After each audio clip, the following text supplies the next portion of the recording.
Vizianagaram parliament seat hot topic గా మారింది. కూటమి కోటాలో కమలానికి కేటాయించిన ఆ స్థానంపై ఆశావాహులు ఆశలు పెట్టుకున్నారు.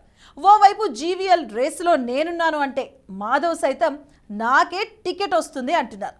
బీజేపీ అగ్రనేతలైతే సర్వేల ఆధారంగానే సీటు ఇస్తామని చెప్తున్నారు.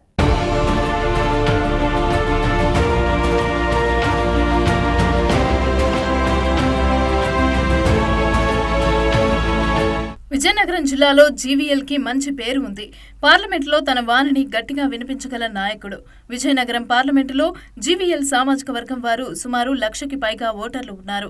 ఇక టీడీపీ, జనసేన పొత్తులో ఉండాలనే ఉన్నాయి. ఇక ఓట్లు బదిలీ సక్రమంగా జరిగితే విజయం సునాయాసం అనే భావనతో బీజేపీ నాయకులు విజయనగరం పార్లమెంట్ కోసం పోటీ పడుతున్నారు.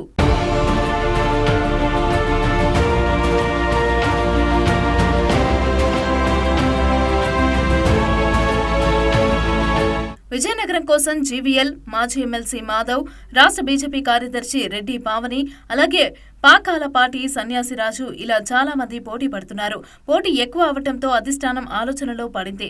ప్రత్యేక సర్వేలు చేయించుకుని టికెట్స్ ఎవరికి ఇవ్వాలి అనే విధంగా లెక్కలు వేసుకునే పరిస్థితి నెలకొంది. టికెట్ రేసులో 3 సార్లు ఎంపీగా పోటీ చేసిన పాకాలపాటి సన్యాసిరాజు మరలా తెర మీదకు వచ్చారు. ఇక టికెట్ కోసం రాజ్యసభ సభ్యులు జీవీఎల్, మాజీ ఎమ్మెల్సీ మాధవ్, రాష్ట్ర కార్యదర్శి రెడ్డి పావని పోటీలో ఉండగా ఢిల్లీ పెద్దలు టికెట్ కేటాయింపు పైన తర్జన భర్జన పడుతున్న పరిస్థితి నెలకొంది.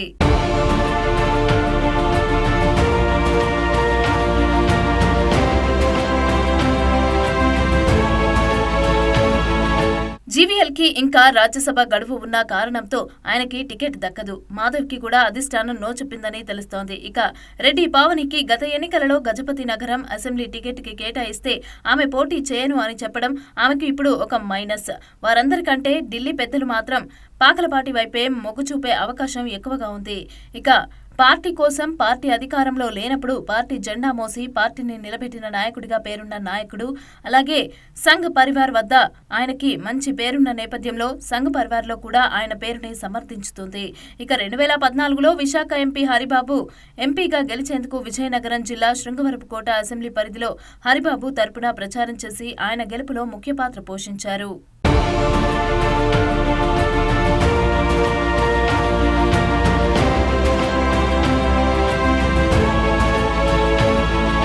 కేంద్రంలో బీజేపీ అధికారంలో లేనప్పుడు జిల్లాలో పార్టీ జెండా పట్టుకుని ప్రజలలో బీజేపీ సిద్ధాంతాల్ని తీసుకుని వెళ్లిన నాయకుడు పాకలపాటి సన్యాసిరాజు.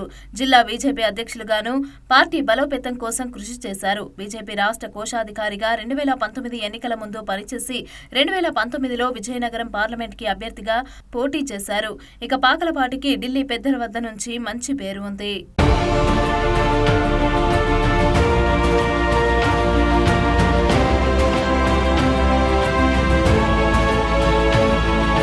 బీజేపీ పెద్దలు కూడా పాకలపాటి, జీవీఎల్, మాధవ్ పేర్లను పరిశీలనలో ఉన్నాయని చెప్తున్నారు.